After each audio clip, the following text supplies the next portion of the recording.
குடியரசு கட்டுரை ஆகஸ்ட் 16, 1925. வகுப்புவாரி பிரதிநிதித்துவம். சித்திரபுத்திரன். தற்காலம் இந்தியாவின் அபிப்பிராய பேதத்திற்கும் ஒற்றுமையின்மைக்கும் வகுப்பு துவேஷங்களுக்கும் ஒரே மருந்து வகுப்புவாரி பிரதிநிதித்துவம்தான் என்று சில நாட்களுக்கு முன்னர் குடியரசின் தலையங்கத்தில் குறிப்பிடப்பட்டிருந்தது. அதை பற்றி வெளிப்படையான ஆட்சேபங்கள் ஒன்றும் வரவில்லை. ஆனாலும் அதனால் பாதிக்கப்படக்கூடிய வகுப்பைச் சேர்ந்ததான சுதேசமித்திரன் பத்திரிகை மந்திரி ஒப்புக்கொள்ளுகிறார் என்கிற தலைப்பின் கீழ் ஒரு சொற்பெருக்கில் தனக்கு அனுகூலமான பாகத்தை மட்டும் எடுத்தெழுதி ஜனங்களை ஏமாற்றி யோசித்து பாருங்கள் என்று கேட்டிருக்கிறது. அது பின்வருமாறு: அதாவது, பிரதிநிதி சபைகளிலும் வகுப்புவாரி பிரதிநிதித்துவமே ஜஸ்டிஸ் கட்சியாரின் லட்சியமாக இருந்து வந்திருக்கிறது. ஆனால் அது தற்கால ஏற்பாடு. அதை ஒரு ஸ்திரமான ஏற்பாடாக கொண்டால் அது நம் தேசிய இயக்கம் சிதறுண்டு போகும்படி செய்யக்கூடியது. திராவிடன் பத்திரிகை மேற்படி மந்திரியின் சொற்பொழிவை கீழ்கண்டவாறு வெளியிட்டிருக்கிறது. அது பின்வருமாறு: சமநியாயம் கிடைப்பதற்கு வகுப்புவாரி பிரதிநிதித்துவம் இன்றியமையாதது. இக்கொள்கை புதிதானதல்ல. சீர்திருத்த சட்டம் நடப்புக்கு வந்த பின்னர் ஏற்பட்டதும் அல்ல. இம்மாகாணத்தை திறமையாய் முன்னர் ஆட்சி செய்தவர்கள் பிரிட்டிஷ் ஆட்சியின் ஆரம்ப காலத்திலேயே இதை ஒப்புக்கொண்டு 1840 ஆண்டில் போர்ட் ஸ்டாண்டிங் ஆர்டர் 125 அமைத்திருக்கிறார்கள். ஆனால் தற்கால முறையாய் ஏற்பட்டதென்பதை நீங்கள் உணர வேண்டும்.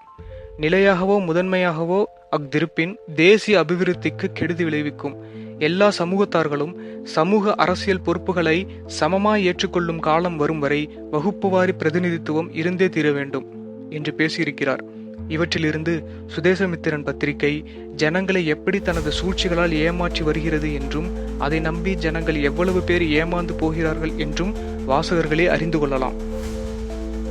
மந்திரி ஸ்ரீமான் பாத்ரோ அவர்கள் தற்கால நிலைமைக்கு வகுப்புவாரி பிரதிநிதித்துவம் தேவை என்று சொல்லுவதோடு நிரந்தரமாய் அது நமக்கு இருக்க வேண்டியதில்லை என்றும் எல்லா சமூக அரசியல் பொறுப்புகளை சமமாய் ஏற்றுக்கொள்ளும் காலம் வரும் வரை வகுப்புவாரி பிரதிநிதித்துவம் இருந்தே தீர வேண்டும் என்றும் சொல்லுகிறார். நமது தேசத்தில் எல்லா சமூகத்தாரும் ஒற்றுமைப்பட்டு ஒருவருக்கொருவர் நம்பிக்கை உண்டாகி ஒருவரை ஒருவர் ஏமாற்றி பிழைக்கும் வழக்கம் நீங்கி எல்லோரும் சமம், சகோதரர்கள் என்கிற உணர்ச்சி வரும் பொழுது ஒரு தேசத்திற்கு வகுப்புவாரி பிரதிநிதித்துவம் வேண்டியதில்லைதான். அத்தைக்கு மீசை முளைத்தால் சித்தப்பா என்று கூப்பிடுவதை எவரும் ஆட்சேபிக்க மாட்டார்கள்.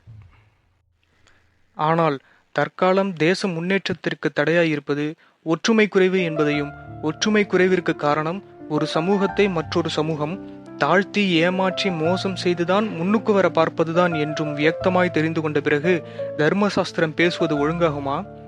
இந்திய கிறிஸ்தவர்களுக்கும் முகமதியர்களுக்கும் ஐரோப்பியர்களுக்கும் ஆங்கிலோ இந்தியருக்கும் சில இலாக்காக்களில் வகுப்புவாரி பிரதிநிதித்துவம் கொடுத்து விடவில்லையா? அதுபோல் பிராமணர் அல்லாதார் என்போருக்கும் வகுப்புவாரி பிரதிநிதித்துவம் ஏற்பட்டுவிடும் தேசத்திற்கு என்ன கெடுதி சம்பவிக்கும்? இந்து, முகமதியர், கிறிஸ்தவர் முதலியவர்களுக்குள் இருக்கும் ஒற்றுமையும் நம்பிக்கையும் பிராமணர் அல்லாதார் என்கிற வகுப்பினருக்குள் இருக்கிறதா? ஒரு மதஸ்தர்களுக்குள்ளாகவே ஒருவர் தான் பிறவியினாலேயே உயர்ந்தவர் என்றும் தான் எவ்வளவு ஈனராய் இருந்த போதிலும் பிறவியின் காரணமாகவே தனக்கு சில பெருமைகளும் உரிமைகளும் உண்டென்றும் பிராமணர் ஒழிந்த மற்றவர்கள் எவ்வளவு உயர்ந்தவராய் இருந்த போதிலும் அவர்கள் தாழ்ந்தவர்கள் என்றும் அவர்களை தொட்டால், பார்த்தால், நெருங்கினால், தெருவில் நடந்தால் பாவம் என்னும் தத்துவங்களையும் கொள்கைகளையும் மத ஆதாரம் மூலமாக வைத்துக் கொண்டு இருக்கிற வரையில் இரு வகுப்பாருக்குள்ளும் ஒருவருக்கொருவர் நம்பிக்கையும் அன்பும் எப்படி உண்டாகும்? முகமதியரும் பிராமணர் அல்லாத இந்துக்களும் இந்திய கிறிஸ்தவர்களும் ஐரோப்பியரும் ஆங்கிலோ இந்தியரும் ஒரு சமயம் ஒற்றுமை ஆனாலும் ஆகலாம். ஆனால் பிராமணர் அல்லாத இந்துக்களும் ஒற்றுமையாக ஏதாவது இடம் இருக்கிறதா? இந்துக்களில் பிராமணர் ஒழிந்த மற்றவர்கள் சூத்திரர்கள் என்றும் அவர்கள் பிராமணர்களுக்கு ஊழியர்கள் என்றும் அடிமைகள் என்றும் தாசி மக்கள் என்றும் அவர்கள் சொத்துக்கள் வைத்திருப்பதற்கு பாத்தியமில்லை என்றும் சூத்திரர்களின் சொத்துக்களை பிராமணர்கள் பலாத்காரமாய் பிடுங்கிக் கொள்ளலாம் என்றும் மனுதர்ம சாஸ்திரத்தில் 8வது அத்தியாயத்தில் 413, 415, 417 ஸ்லோகங்களாக எழுதி வைத்துக் கொண்டு அவற்றையே இந்து சமூகத்திற்கு ஆதாரமாக்கி அதற்கு தகுந்த மாதிரியாக வாழ்க்கையையும் நடத்தி கொண்டு அதையே தங்கள் தந்திரங்களாலும் செல்வாக்கினாலும் பாமர ஜனங்களையும் நம்பும்படி செய்து கொண்டிருக்கும் ஒரு ஜாதியுடன் எப்படி மற்றொரு ஜாதி ஒருமைப்பட முடியும்? பிரிட்டிஷ் அரசாங்கம் இந்தியாவிற்கு வந்த 1.5 நூற்றாண்டுகளுக்கு மேலாகியும் இன்னமும் 6-7 கோடி ஜனங்கள் தங்கள் நாட்டில் தீண்டாதவர்களாகவும் தெருவில் நடக்காதவர்களாகவும் பார்க்காதவர்களாகவும் கருதப்படுகிறார்கள் என்றால் இனி எந்த காலத்தில் இவர்களுக்கு விமோச்சனம் உண்டென்று நம்ப இடம் இருக்கிறது? வகுப்புவாரி பிரதிநிதித்துவம் தப்பு என்பாரும் உயர்ந்த ஜாதி என்பாரும் இந்த அரசாங்கத்தாரும் நாளது வரையில் இந்த தீண்டாதாருக்கு என்ன செய்திருக்கிறார்கள்? இனிமேலும் என்ன செய்வார்கள் என்று நம்ப இடமிருக்கிறது. சுமார் 50 வருஷங்களுக்கு முன்னராவது இந்த தீண்டாதாருக்கு வகுப்புவாரி பிரதிநிதித்துவம் கொடுத்திருந்தால் இவர்களின் நிலை இன்று இப்படி இருக்குமா? இந்துக்களில் சிலர் முகமதியர்களையும் கிறிஸ்தவர்களையும் மிலேச்சர்கள் என்று எண்ணிக்கொண்டிருந்த மனப்பான்மை இப்பொழுது எப்படி மாறிற்று?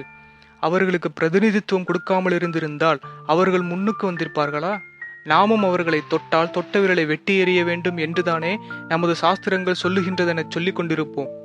1.5 நூற்றாண்டு பிரிட்டிஷ் ராஜ்யபாரம் நடந்தும் பிரிட்டிஷார் வருமுன் ராஜ்யபாரம் செய்து கொண்டிருந்த ஜாதியெல்லாம் பிற்போக்கான ஜாதிகளில்தானே சேர்க்கப்பட்டிருக்கிறது. இவர்களிடம் இவர்களை நம்பி வாழ்ந்தவர்களெல்லாம் முற்போக்குள்ள ஜாதிகளில் சேர்க்கப்பட்டு போய்விட்டது. இந்த தீண்டாதவர்களும் பிற்பட்ட ஜாதிகளும் எந்த காலத்திற்கு தீண்டக்கூடியவராகவும் முற்போக்குள்ள ஜாதியர்களாகவும் ஆகப் போகின்றனர். சட்டசபைகளில் சகல ஜாதிகளுக்கும் உத்தியோகங்கள் சரிவர நிரப்பிக் கொடுக்கப்பட வேண்டும் என்று தீர்மானித்தார்களே, அது அமுலில் வருகிறதா? சர்க்காருக்கு சம்பந்தப்பட்ட சகல தெற்களிலும் சர்க்காரின் சகல பிரஜைகளுக்கும் சம உரிமை உண்டென்று ஒரு தீர்மானம் செய்தார்களே, அது அமுலில் வருகிறதா? காங்கிரஸில் தீண்டாமை ஒழிய வேண்டும் என்று தீர்மானம் செய்தார்களே, அதை காங்கிரஸில் உள்ளவர்களாவது ஒப்புக்கொண்டு அமுலில் கொண்டு வந்தார்களா? தமிழ்நாடு காங்கிரஸ் கமிட்டியின் திருச்சி கூட்டத்தில் பிறவியினால் ஒருவருக்கொருவர் உயர்வு தாழ்வு இல்லை என்று தீர்மானம் செய்யப்பட்டதை காங்கிரஸ்வாதிகளாவது ஒப்புக்கொண்டார்களா? பறையனுடனும் சாப்பிடுவேன், இன்னும் எங்கு வேண்டுமானாலும் சாப்பிடுவேன், என்ன வேண்டுமானாலும் சாப்பிடுவேன், என் இனத்தார்கள் மாத்திரம் பிராமணர் அல்லாத பையன்களுடன் உடன் உன்னலை ஒப்புக்கொள்ள மாட்டேன் என்று சொல்லி தியாகிகள் என்போரும் யோகிகள் என்போரும் காங்கிரஸில் தங்கள் பதவிகளை விட்டுவிட்டு ஓடிப்போகவில்லையா? எங்கு வேண்டுமானாலும் என்ன வேண்டுமானாலும் சாப்பிட்டு கொண்டிருந்தவர்களின் மனப்பான்மையே இப்படி இருந்தால், ஒருவேளை ஒரு பிராமணர் அல்லாத பிள்ளையுடன் ஒரு பிராமண பிள்ளை உட்கார்ந்து உணவு உண்டதாக கேள்விப்பட்டால் 1 மாதம் பட்டினி விரதம் இருப்பேன் என்று சொல்லும் கூட்டத்தாரிடம் நாம் எப்படி ஒத்துவாழ முடியும்? நமக்கும் அவர்களுக்கும் எப்போதாவது ஒற்றுமை ஏற்படும் என்று நாம் எப்படி எதிர்பார்க்க முடியும்? இம்மாதம் திருச்சியில் நடந்த கூட்டத்தில் சுயராஜ்ய கட்சி திட்டத்தில் பிறவியில் உயர்வு தாழ்வு இல்லை என்கிற தத்துவத்தை சேர்த்து கொள்ள வேண்டும் என்று சொன்னதில் சுயராஜ்ய கட்சியின் தலைவர், இத்திட்டத்தை நீங்கள் அதில் சேர்க்க பிரயத்தனப்படுவீர்களானால் கொஞ்ச நஞ்சமுள்ள பிராமணர்களும் காங்கிரஸை விட்டு போய்விடுவார்கள் என்று பயமுறுத்தினார். தீண்டாமையை ஒழிக்க வேண்டும் என்று மகாத்மா வாயளவில் சொன்னபொழுது கூடவே கோவிந்தா போட்டுக் கொண்டிருந்தவர்கள் அது அமுலில் வருகிற காலத்தில் ஒரு பக்கம் மகாத்மாவின் பெயரை சொல்லி பதவிகள் அடைந்து வந்தாலும் மற்றொரு பக்கம் மகாத்மாவின் செல்வாக்கை குறைக்க பாடுபட்டு வருகிறார்கள், குறைத்தும் விட்டார்கள். இவற்றையெல்லாம் அறிந்த பிராமணர் அல்லாதாரில் சிலரும் பிராமணர்களிடத்தில் தங்களுக்கு செல்வாக்கு குறைந்துவிடும் என்கிற பயத்தினாலும் அவர்களால் தங்களுக்கு புகழும் கீர்த்தியும் இல்லாமல் போய்விடுமே என்கிற பயத்தினாலும் விபூஷணாழ்வாரைப் போல் நடிக்கிறார்கள். ராமராஜ்யத்திலேயே விபூஷணர் இருந்தால் பிரிட்டிஷ் ராஜ்யத்தில் விபூஷணர்கள் இருப்பது அதிசயமா? அடிமை வியாபாரத்தை ஒழிக்க சட்டம் ஏற்படுத்தப்பட்ட காலத்தில் அடிமைகளே அச்சட்டத்தை எதிர்த்தார்கள் என்று சொல்லப்படுகிறது. ஆனபோதிலும் வாஸ்தவத்திலேயே வகுப்புவாரி பிரதிநிதித்துவம் வந்தால் தேச முன்னேற்றம் தடைபட்டு போய்விடுமோ என்று தெரிந்தோ தெரியாமலோ பயப்படுகிற உண்மையாளர் சிலர் இருக்கிறார்கள் என்பதை நாம் மறுக்கவில்லை. முகமதியர், கிறிஸ்தவர் முதலானவர்களுக்கும் வகுப்புவாரி பிரதிநிதித்துவம் ஏற்பட்ட பின் எவ்வித முற்போக்கு தடை ஏற்பட்டு விட்டது? கடைசியாக வகுப்புவாரி பிரதிநிதித்துவத்திற்கு விரோதமாக இருக்கிறவர்களை ஒரு கேள்வி கேட்கிறோம். இவர்கள் எப்பொழுதாவது பிராமணர்களும் பிராமணர் அல்லாதாரும் ஒன்றுபடுவார்கள், பிராமணர் அல்லாதாரை அவர்கள் சுயமரியாதைக்கு பங்கமில்லாதபடிக்கு எப்பொழுதாவது மதிப்பார்கள், பிராமணர் அல்லாதாருக்கும் தீண்டாதாருக்கும் இப்பொழுது இருக்கும் குறைவுகளெல்லாம் நீங்குவதற்கு பிராமணர்கள் அனுகூலமாய் இருப்பார்கள் என்று உண்மையாய் நம்புகிறார்களா? தீண்டப்படாதார் என்னும் 7 கோடி ஜனங்களுக்கு பிராமணர் அல்லாத இந்துக்கள் என்கிற முறையில் இன்னும் நாம் வகுப்புவாரி பிரதிநிதித்துவம் கொடுக்க மறுப்போமேயானால் முகமதியர்கள் என்கிற பெயராலோ கிறிஸ்தவர்கள் என்கிற பெயராலோ சீக்கிரத்தில் நாம் அவர்களுக்கு கொடுக்க போகிறோம். இவர்கள் எப்படி நம்மை நம்புவார்கள், நம்முடன் ஒத்துழைப்பார்கள்? சர்க்காரோடு ஒத்துழைக்க கூடாது என்கிற நாம் நம்மை சூத்திரர் என்றும் அடிமை என்றும் தாசி மக்கள் என்றும் தொட்டால் பார்த்தால் தெருவில் நடந்தால் பாபம் என்றும் நினைத்து கொண்டிருக்கிற ஒரு ஜாதியாருடன் எப்படி ஒத்துழைக்க முடியும்? ஒரு காலத்தில் ஒத்துப்போகலாம் என்றாவது எப்படி எதிர்பார்க்க முடியும்? ஒரு வக்கீலும் ஒரு போலீஸ்காரனும் தம்மை பிராமணன் என்றும் உயர்ந்த ஜாதியான் என்றும் எண்ணிக்கொண்டிருப்பானானால் உலகில் சண்டாளர் என்று யாரைத்தான் சொல்ல முடியும்? உண்மையாய் பிராமண தர்மத்தோடு இருக்கும் யாரிடத்திலும் நமக்கு துவேஷமில்லை. இவர்களை வணங்கவும் பின்வாங்கவில்லை. நம்மை போலவே நம்மிலும் கீழாகவே நடக்கிற ஒருவன் நம்மை கீழ்ஜாதி என்று சொல்வதை எப்படி சகிக்க முடியும் என்பதுதான் கேள்வி. இதை நிவர்த்தித்துக் கொள்ளாமல் நமக்கு என்னதான் ராஜ்ய சுதந்திரம் வந்தாலும் என்ன பலன்? 2 சீர்திருத்தம் வந்தும் தாழ்த்தப்பட்டவர்கள் என்போருக்கு என்ன பலன் கிடைத்தது என்பதை யோசிக்க கோருகிறோம்.